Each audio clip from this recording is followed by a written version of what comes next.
Maka untuk melakukan muhasabah di awal tahun ini Bapak Ibu sekalian. Yang pertama, Rabbi auzi'ni an ashkura ni'mataka allati an'amta 'alayya. Berikan saya untuk selalu bersyukur atas nikmat yang Allah berikan kepada saya. Itu doanya. Ini doanya para nabi. Berikan saya ya Allah kemampuan untuk bersyukur atas nikmat yang telah Engkau berikan kepada saya. Bapak Ibu, kita ini sebetulnya sudah mendapatkan banyak nikmat dari Allah. Ya, mulai dari nikmat hidup, nikmat panjenengan sehat, nikmat panjenengan punya tetangga yang baik, nikmat panjenengan itu ya bisa menghirup udara dengan bebas dan seterusnya. Itu harus kita syukuri. Ya, ada salah seorang yang ahli ibadah ingin masuk ke surganya Allah itu dengan ibadahnya.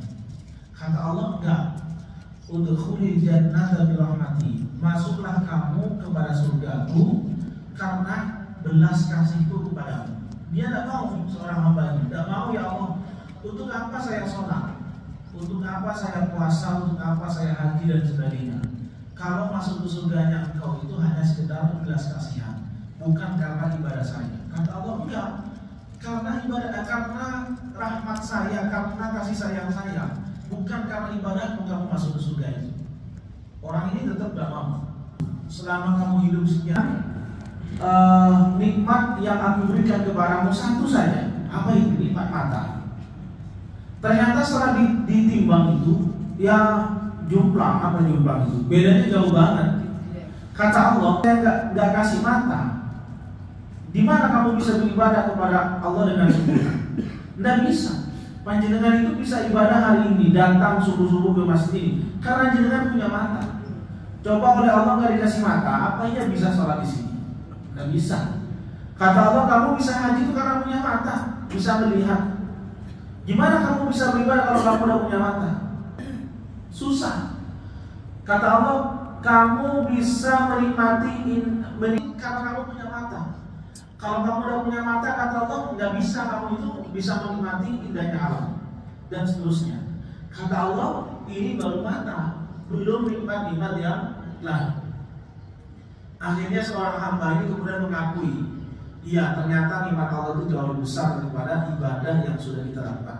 Coba sekarang saya tanya, panjenengan itu sholat selama sehari semalam 5 waktu ya? Kalau di total itu hanya berapa menit? Misalnya masing-masing sholat cuma 5, 10, 50 menit. Jadi jauh sekali dengan nikmat yang Allah berikan. Artinya apa Bapak? Kita ini masih banyak waktu kosongnya daripada waktu ibadahnya. Iya kan? Nah, kata Allah, jangan kamu udah mungkin masuk ke surga saya itu karena amal ibadahmu, tapi karena belas kasihku kepada. Ada cerita seorang wanita pelacur PSK ya, pekerja seks komersial itu. Dia itu kerjaannya kayak gitulah. Tapi karena dia itu pernah memberikan minum kepada seekor anjing, ada yang bilang seekor kucing yang sedang kehausan. Lalu kata Allah, sudah kamu dapat ampunan, masuk ke surga saya. Padahal secara amal, orang ini hidupnya sekian tahun itu hanya bermaksiat, jadi PSK. Tapi karena dia memberikan minum kepada seekor anjing yang sedang kehausan itu, nikmat amalnya itu diterima oleh Allah dan Allah sayang sama orang ini, dimasukkan ke surganya. Ini menunjukkan bahwa kita ini sebetulnya masuk ke surganya Allah nanti itu bukan karena amal kita, tapi karena rahmat Allah. Tapi untuk dapat rahmat Allah itu maka perlu beribadah kepada Allah Subhanahu wa taala. Nah, itulah Bapak Ibu sekalian, maka bersyukur kita itu adalah hukumnya wajib karena memang kita ini sudah mendapatkan banyak kenikmatan. Coba panjenengan itu di rumah sakit karena jalan, mungkin akan selalu melihat bahwa akan selalu merasa bahwa panjenengan itu menjadi orang kaya. Ya kan? Di rumah sakit karena jalan berbagai macam pasien. Ada yang tangannya putus, ada yang segala macam lah. Panjenengan sehat seperti ini itu merasa kaya. Ya makanya mungkin seorang ulama sufi itu karena dia kadang-kadang malas beribadah kepada Allah itu di depan rumahnya itu gali kuburan. Gali kuburan apa tujuannya? Kalau saya malas sholat, saya coba masuk ke dalam kuburan itu seperti apa gelapnya kuburan. sehingga timbullah rasa semangat. Sampai segitunya dia untuk menjadi orang yang selalu semangat beribadah. Nah, jadi bersyukur itu penting ya. Karena panjenengan sebetulnya menjadi orang kaya. Ya soal duit itu ada yang kaya dan yang dikit itu urusan lain. Tapi dengan nikmat sehat, menghirup udara bebas itu panjenengan sudah luar biasa. Ya, bisa tidur luar biasa. Banyak loh pengusaha itu untuk bisa tidur itu harus minum obat. Dia beli obat ke dokter itu, ke apotek atas rekomendasi dokter itu untuk bisa tidur nyenyak. Lah panjenengan tidak perlu beli obat. Oh kadang-kadang kalau Jumatan aja di masjid tidur kok gitu. Gitu betul. Imamnya lagi berapi-api khutbah, jamaahnya berair-air. Gila. Nah, tidak perlu beli obat bisa tidur. Ini ada orang suki untuk bisa tidur itu beli obat coba ya. Jadi nikmat mana yang mau dustakan? Fabi ayyi ala rabbikuma tukadziban. Mana yang kau dustakan? Nikmat Allah sudah banyak kok. Iya kan? Nah, Bapak sekalian, nikmat itu jangan dikira bahwa selalu uang, enggak. Kesehatan, ya, hati yang selalu bahagia dan sebagainya, itu adalah bagian dari nikmat yang luar biasa yang harus Bapak Ibu syukuri. Itu pertama. Yang kedua, wa ala walidayya. Nikmat yang telah kau berikan kepada orang tua. Bapak Ibu, kita dirawat oleh orang tua itu mau tidak mau juga harus disyukuri. Ya, kita dikenalkan dengan hal-hal kebaikan, kita dikenalkan dengan ajaran-ajaran Islam, sehingga kita ini bisa menjadi orang yang selalu dekat dengan Allah, beribadah kepada Allah karena berkat orang tua. Coba panjenengan seandainya dulu sama orang tuanya nggak dididik dengan baik, mungkin panjenengan hari ini tidak akan ada di masjid gitu. Ini juga wajib disyukuri nikmat Allah, nikmat yang telah orang tua berikan kepada kita, ya, bimbingan, arahan dan sebagainya itu penting bagi kita sehingga kita ini bisa mengenalkan mana yang hak, mana yang batil, mana yang benar, mana yang salah. Kalau tidak, kita mungkin tidak akan datang ke masjid ini untuk beribadah di tempat ini. Itu juga atas dasar jasanya orang tua. Nah, Bapak sekalian, orang tua itu harus harus dihormati oleh kita sebagai wujud syukur kita. Kenapa? Kata Rasulullah, kalau orang tua itu marah, maka Allah itu marah. Ya, ridallah fi ridal walidain, wa sutullah fi sutil walidain. Murkanya Allah juga murkanya orang tua, ridhonya Allah juga ridhonya orang tua. Nah, sekarang ada rumus.